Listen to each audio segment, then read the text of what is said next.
कुरु वंश के प्रथम पुरुष का नाम कुरु था। कुरु बड़े प्रतापी और बड़े तेजस्वी थे। उन्हीं के नाम पर कुरुवंश की शाखाएं निकली और विकसित हुई। एक से एक प्रतापी और तेजस्वी वीर कुरुवंश में पैदा हो चुके हैं। पांडवों और कौरवों ने भी कुरुवंश में ही जन्म धारण किया था। महाभारत का युद्ध भी कुरुवंशियों में ही हुआ था। किंतु कुरु कौन थे और उनका जन्म किसके द्वारा और कैसे हुआ था, वेद व्यास जी ने इस पर महाभारत में प्रकाश डाला है। हम यहाँ संक्षेप में उस कथा को सामने रख रहे हैं। कथा बड़ी रोचक और प्रेरणादायी है। अति प्राचीन काल में हस्तिनापुर में एक प्रतापी राजा राज्य करता था। उसका नाम था सवर्ण। वह सूर्य के समान तेजवान था और प्रजा का बड़ा पालक था।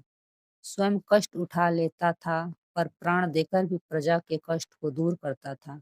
सवर्ण सूर्य देव का अनन्य भक्त था। वह प्रतिदिन बड़ी ही श्रद्धा के साथ सूर्य देव की उपासना किया करता था।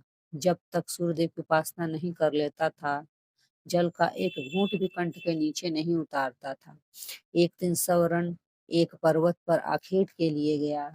जब वह हाथ में धनुष बाण लेकर पर्वत के ऊपर आखेट के लिए भ्रमण कर रहा था, तो उसे एक अति सुंदर युवती दिखाई पड़ी।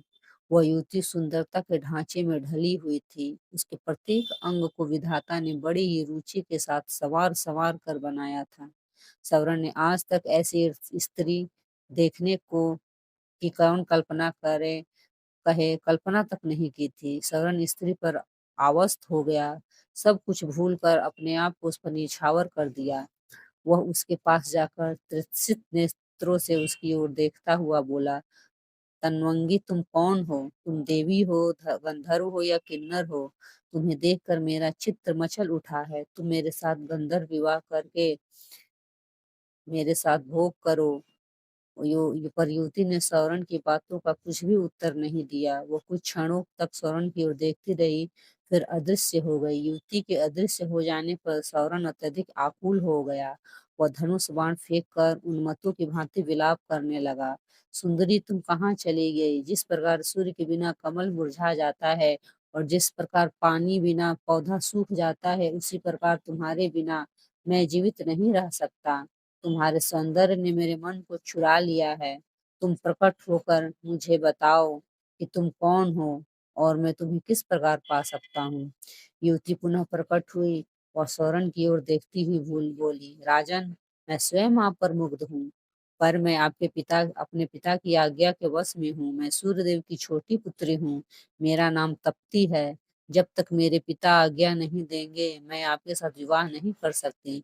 यदि आपको मुझे पाना है तो मेरे पिता को प्रसन्न कीजिए। युवती अपने कथन को समाप्त करते हुए पुनः अदृश्य हो गई।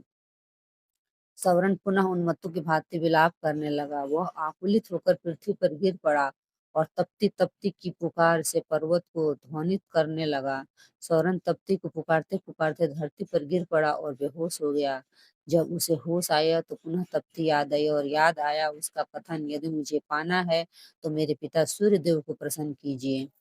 उसकी आज्ञा के बिना मैं आपसे विवाह नहीं कर सकती। सवर्ण के रगों में विद्युत की तरंग से दौड़ उठी। वह मन ही मन सोचता रहा, वह तप्ती को पाने के लिए सूर्य की आराधना करेगा। उन्हें प्रसन्न करने में सब कुछ भूल जाएगा। सवर्ण सूर्य की देव की आराधना करने लगा। धीरे धीरे सालों बीत गए। सवर्ण तप करता रहा। आखिर सूर्य देव के मन में सवर्ण की परीक्षा लेने का विचार उत्पन्न हुआ। रात का समय था। चारों ओर सन्नाटा छाया हुआ था।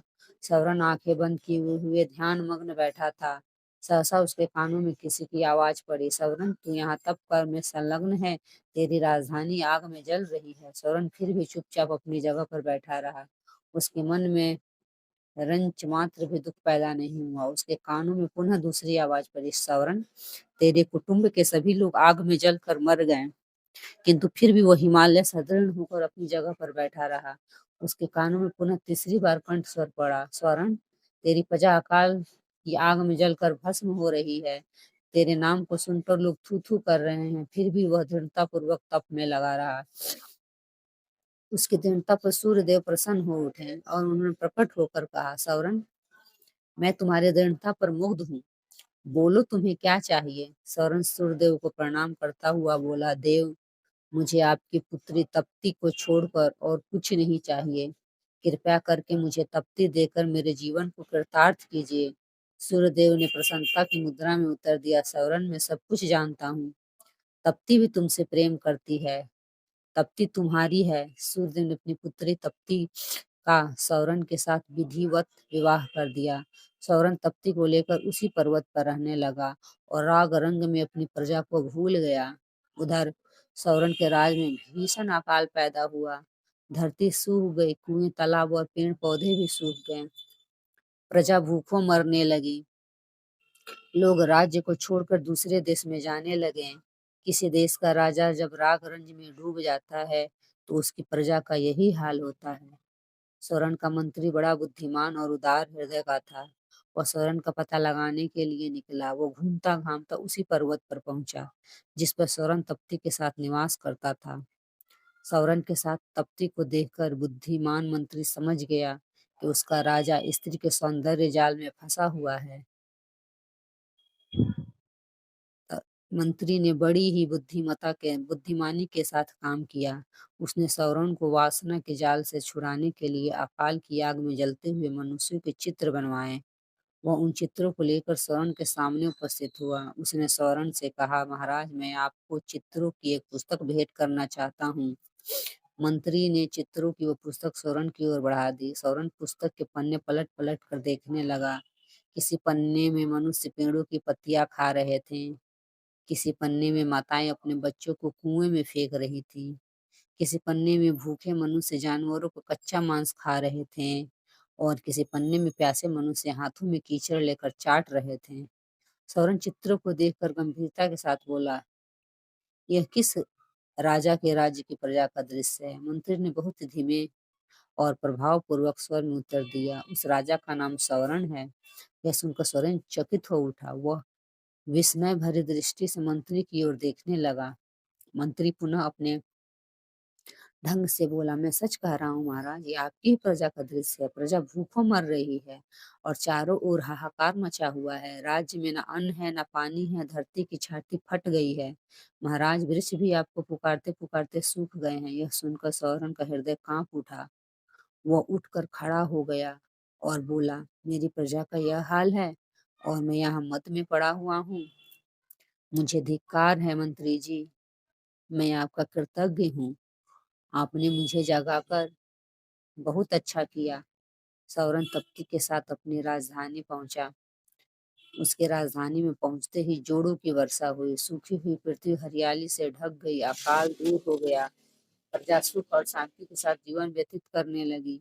वह सौरन को परमात्मा और तप्ती को देवी मानकर दोनों की पूजा करने लगी। सौरन और तप्ती से ही कुरु का जन्म हुआ था। कुरु भी अपने माता पिता के समान ही प्रतापी और पुण्यात्मा थे। युगों बीत गए किंतु आज भी घर घर में गुरु का नाम गूंज रहा है। धन्यवाद दोस्तों पूरी कहानी पढ़ने के लिए। अगर आपको कहानी अच्छी लगी हो तो एक लाइक जरूर करें। धन्यवाद।